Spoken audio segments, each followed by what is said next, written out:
The shadow from a forgotten world. The Galactic Alliance had known peace for over 7 centuries. 3 dominant species, the crystalline myriad, the gaseous voidborn, and the amphibious tidal lords, had established a perfect harmony across 17 star systems. Their leadership council, the Triad, maintained order through sophisticated technology, diplomatic finesse, and, when necessary, overwhelming force. Lesser species were afforded protection and resources in exchange for loyalty and labor. It was an elegant system, they believed. Civilization had reached its zenith. Commander Ilara Voss stood at the observation deck of the Myriad flagship Eternal Vigilance, watching stars drift by like scattered diamonds. As Chief Security Officer for the Alliance's Outer Rim territories, she had enjoyed a relatively uneventful career. The last major conflict had ended 3 generations before her birth. Commander, her second-in-command, a young tidal lord named Kellis, approached with unusual urgency. "We've received a priority alert from Outpost Zeta 9. Technical malfunction," Ilara asked, her crystalline features catching the starlight. "No, ma'am. It's gone. Complete communications blackout. Last transmission indicates a security breach." Ilara's luminescent eyes narrowed. "A pirate raid, perhaps?" "That's what we assumed initially," Kellis replied, his amphibious skin glistening with stress secretions. "Until we received this." He activated his wrist projector. A holographic recording materialized, grainy security footage showing a solitary figure moving through the outpost corridors. The intruder wore primitive armor, carried projectile weapons, and moved with uncanny speed and precision. Within minutes, the station's 27 personnel were incapacitated, its defense systems disabled, and its central database breached. "Who, or what, is that?" Ilara whispered. "Unknown species," Kellis said, "but the biological scans suggest, impossible as it sounds, a human." Ilara felt her crystalline form vibrate with surprise. "Humans? That's not possible. Earth was..." She paused, choosing her words carefully. "Earth was classified uninhabitable centuries ago. Yet the evidence suggests otherwise," Kellis said, "and this isn't an isolated incident. 6 other outposts have been hit in similar fashion over the past month. Always the same operational signature. Always the same message left behind." "Message?" Kellis changed the projection. Simple words burned into a metal wall. "We remember. We return." The Triad emergency session was called within hours. Representatives from the 3 ruling species gathered in the Grand Chamber of Alliance Central, the massive space station that served as the galaxy's political hub. Ilara stood at attention as High Counselor Zenith, the eldest of the Myriad, addressed the assembly. "The situation is contained," Zenith assured, his crystalline body pulsing with calming blue light. "These attacks, while concerning, pose no existential threat to our alliance." "With respect, High Counselor, Vapor," the Voidborn representative interjected, her gaseous form swirling anxiously. "If this truly is a human, we must acknowledge the historical implications." The chamber fell silent. Earth was rarely discussed in official capacity. Its files were sealed by Triad directive, accessible only to the highest echelons of Alliance leadership. "The historical record is clear," Zenith said firmly. "Earth rejected Alliance membership 7 centuries ago. The subsequent conflict rendered the planet uninhabitable. All humans were believed lost." "Evidently not all," said Lord Abyssal, the tidal representative, his aquatic voice gurgling through his translator. "And this one seems particularly motivated by vengeance. Which is why I've assigned Commander Ilara to lead our response," Zenith announced. "Commander, your assessment." Ilara stepped forward, her crystalline form standing tall. "The attacker is skilled but not invincible. The primitive weapons suggest limited access to advanced technology. I believe this is a lone operative, possibly the last of their kind, carrying out a vendetta." "And your recommendation?" Lord Abyssal asked. Capture, not kill, Ilara replied. We need information about how they survived, where they've been hiding, and whether there are others. The debate continued for hours. Some council members advocated for extreme measures, deploying the feared Void Hunters or imposing martial law in vulnerable sectors. Others suggested diplomatic outreach, though none could agree on how to communicate with a being so clearly bent on destruction. In her quarters that night, Ilara accessed the classified Earth files using her commander clearance. The official history described Earth as a primitive world that had violently rejected Alliance membership, necessitating a pacification action. Casualties were listed as complete. Mission status resolved. But something didn't add up. Why would a pre-spaceflight civilization reject membership so violently that complete pacification was deemed necessary? And how had this human survived? More importantly, how had they developed the skills to single-handedly infiltrate Alliance facilities? Her questions would soon be answered. 3 cycles later, while tracking energy anomalies near the Cygnus Void, Ilara's ship detected an unregistered vessel dropping out of hyperspace. The craft was small, utilizing outdated technology, but moved with astonishing agility. Pursuit course, Ilara ordered. Non-lethal measures only. The chase led them to an abandoned mining facility on a desolate moon. Ilara led a team of 6 elite security officers into the dark tunnels, specialized stun weapons at the ready. They found the human ship empty. A trap, Ilara realized too late. The ambush was swift and efficient. Stun grenades disabled her team within seconds. Ilara alone remained conscious, her crystalline physiology more resistant to the electrical discharge. Through the clearing smoke, she saw him for the first time. The human stood before her, tall and lean. Scars covered exposed skin, and one eye had been replaced with a crude cybernetic implant. His weapons were a patchwork of stolen Alliance technology and handcrafted components. Most striking was his expression, not blind rage, but cold, calculated hatred. You have questions, he said, his voice rough from disuse. So do I. Who are you? Ilara asked, her hand slowly moving toward her secondary weapon. My name is Vex Cordova, last survivor of Earth Defense Force Omega Squadron. He noticed her movement and fired a warning shot that shattered a crystal formation inches from her hand. Don't. Earth was pacified centuries ago, Ilara said cautiously. How did you survive? Pacified. Vex laughed, a hollow sound devoid of humor. Is that what they call planetary genocide these days? Genocide?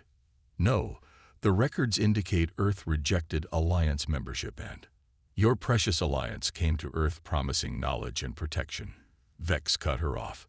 When our leaders discovered the truth, that membership meant servitude, they refused. Your response was to glass our major cities from orbit. Ilara's luminescence dimmed in shock. That's not possible. The Alliance would never. I was there, Vex said, his voice dropping to a whisper. I watched the sky burn. I buried what was left of my family with my bare hands. If what you say is true, how did you survive? How did you find us after all this time?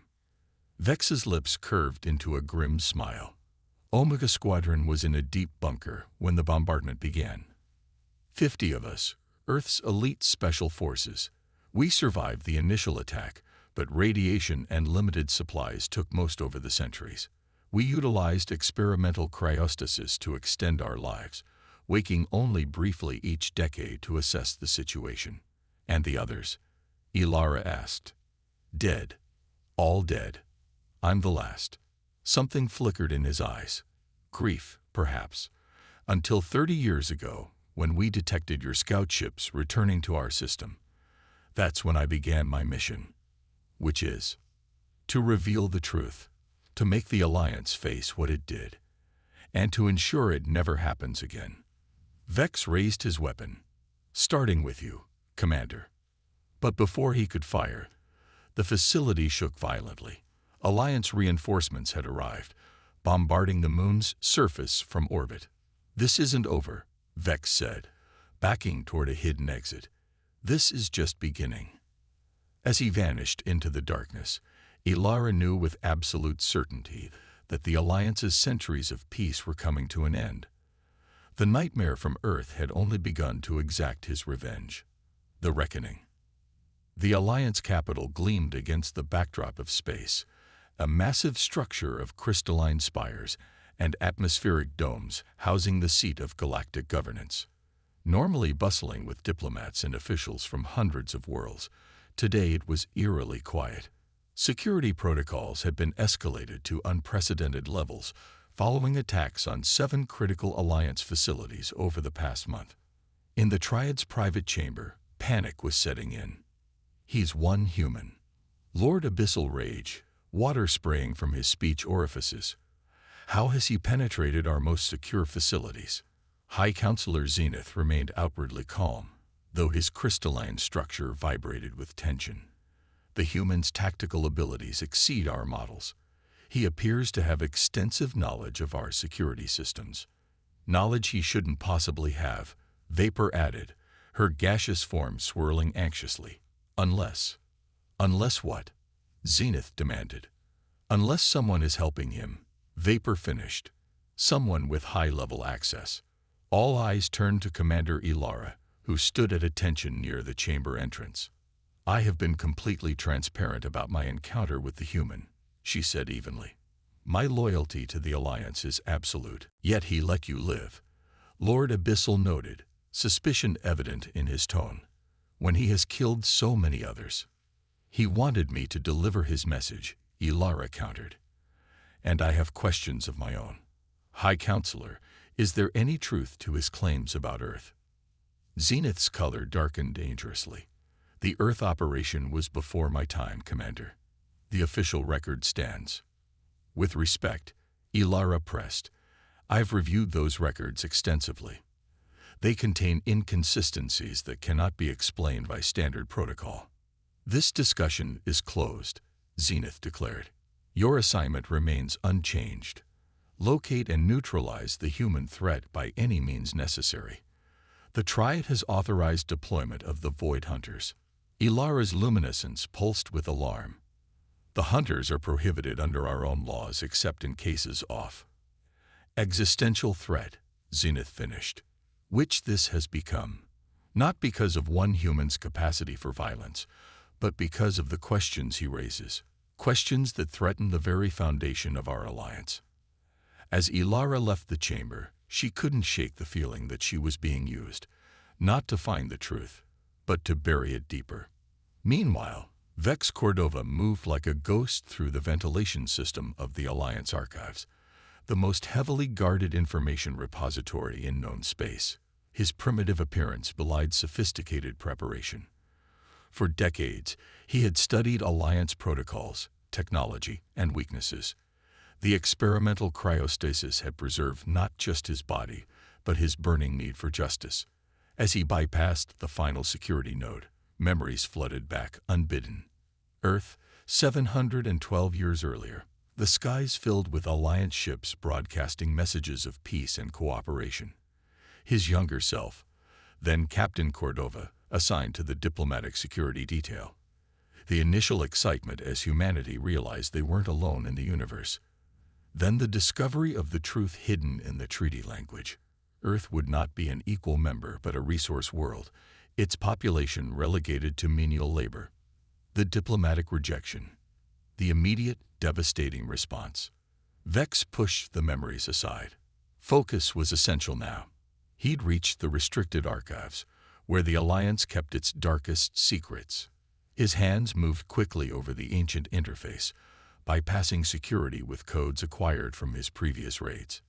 Deep in the eternal vigilance, Commander Ilara received the alert. The archives had been breached. Even as she mobilized her response team, she knew they would be too late. This was the human's endgame. Whatever he sought in those files would change everything. When Ilara and her forces stormed the archives 20 minutes later, they found Vex standing calmly in the central chamber, surrounded by holographic displays showing classified documents. "You're too late, Commander," he said without turning. I've already transmitted everything to every communication hub in Alliance space. Right now, every species under your control is learning the truth. The displays showed official Alliance directives from 7 centuries ago. The real Earth protocols. Not a peaceful offer of membership, but a calculated resource acquisition plan. When Earth refused to submit, the order was given. Total pacification authorized. No survivors necessary.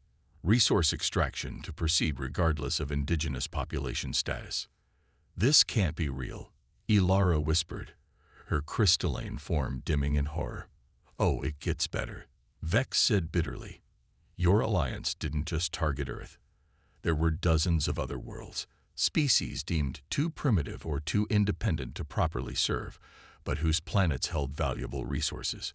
All erased from history, their resources harvested, their names forgotten.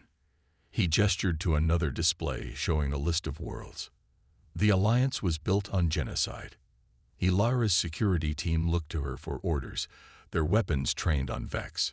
She hesitated, her entire worldview crumbling around her. You should know, Vex continued, Earth wasn't as defenseless as your leaders believed. Before the bombardment, we launched our own ships. Primitive by your standards, but built to endure. Generation ships carrying thousands of humans to distant stars, beyond Alliance reach. You're lying, Ilara said, but without conviction. The last transmission I received from the Omega bunker before I left Earth confirmed it. 3 ships survived.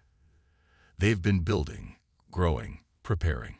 And now, thanks to the coordinates I've just broadcast, they know exactly where to find you. Alarms blared throughout the station. On every screen, the classified documents cycled continuously, impossible to suppress. Across Alliance space, subordinate species were witnessing the true history of their benevolent protectors. Surrender, Vex, Ilara said firmly, raising her weapon.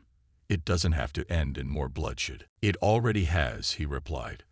The Void Hunters you sent to my last location killed 12 civilians from a neutral mining colony. More innocent blood on the Alliance's hands. Ilara lowered her weapon slightly. I did not authorize. Of course you didn't, Vex interrupted. You're just another pawn, Commander. The difference between us is that I know what I am. You still believe you're one of the good ones.